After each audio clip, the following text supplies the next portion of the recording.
Present perfect.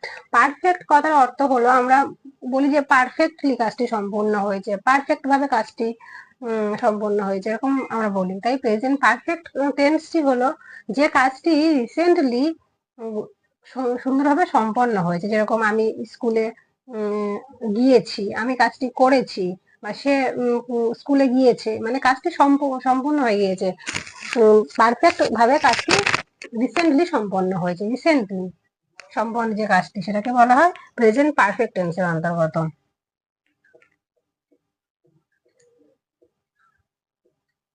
Present perfect টেন্সের স্ট্রাকচারটি হলো subject plus has অথবা হ্যাভ, হ্যাজ অথবা হ্যাভ।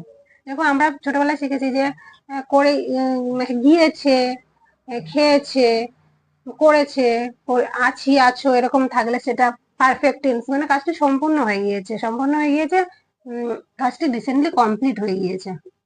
সাবজেক্ট প্লাস হ্যাজ অথবা হ্যাভ প্লাস V3 ভার্বের 3 নম্বর রূপ প্লাস অবজেক্ট। এই স্ট্রাকচার গুলো 12টি স্ট্রাকচার অবশ্যই তোমরা নোট ডাউন করে নেবে সুন্দর করে। কিছু না জানলেও টেন্সের যদি 12টি স্ট্রাকচার মনে থাকে তাহলে আমরা অনেক সহজেই যে কোনো সেন্টেন্স থেকে বলে দিতে পারবো যে এটা কোন টেন্সের অন্তর্গত, আর সেটাই টেন্স শিখে যাওয়ার মানে সেটাই জানলে টেন্স শেখা কমপ্লিট। সাবজেক্ট প্লাস হ্যাজ অথবা have plus V3 plus object, এখানে পারফেক্ট টেন্সের স্ট্রাকচার। আর এক্সাম্পল, I have, যেহেতু V3 done, I have done my work, I have done my work। Subject has অথবা হ্যাভ এর মধ্যে হ্যাভ, আই এর পরে হ্যাভ, এবার হ্যাজ কোথায় বসে আর হ্যাভ কোথায় বসে সেটাও আমি সুন্দর করে ডিটেলসে বলবো।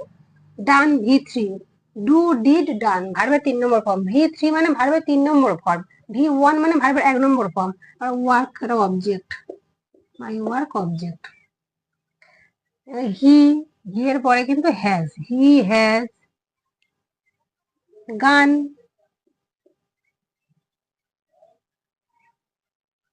he has gone to school।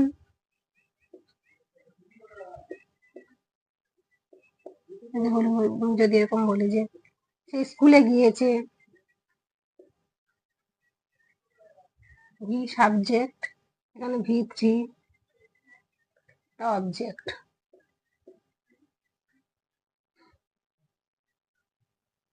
এরকম যদি কোনো সেন্টেন্স দেখি যে সাবজেক্টের সাথে হ্যাজ অথবা have plus V3 plus object, তখন সেটি প্রেজেন্ট পারফেক্ট টেন্স। এবার আমরা জানবো যে কোথায় হ্যাজ বসে আর কোথায় হ্যাভ বসে, সেটা আমি চট করে একটু বলে দেবো হ্যাজ আর হ্যাভ কোথায় বসে।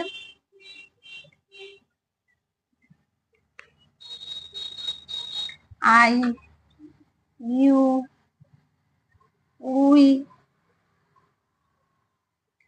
they। সাবজেক্ট যখন প্লুরাল হবে অল, আর প্লুরাল যখন সাবজেক্ট হবে তখন তারপরে সর্বদা হ্যাভ হবে। I have, you have, we have, they have, all অথবা প্লুরাল সাবজেক্ট যখন প্লুরাল হয়ে যাবে তখন হ্যাভ। আর সাবজেক্ট যখন হ্যাজ, হি, শি, নেম, নাম Ram has, Sita has, Gita has, name. আর সাবজেক্ট যখন সিঙ্গুলার, সিঙ্গুলার হবে, সাবজেক্ট যখন একজন বোঝাবে, একজন বোঝাবে যখন সাবজেক্ট তখন হ্যাজ। আর ইট হ্যাজ, এগুলোর পরে সর্বদা হ্যাজ। তাহলে হি হ্যাজ, সি হ্যাজ,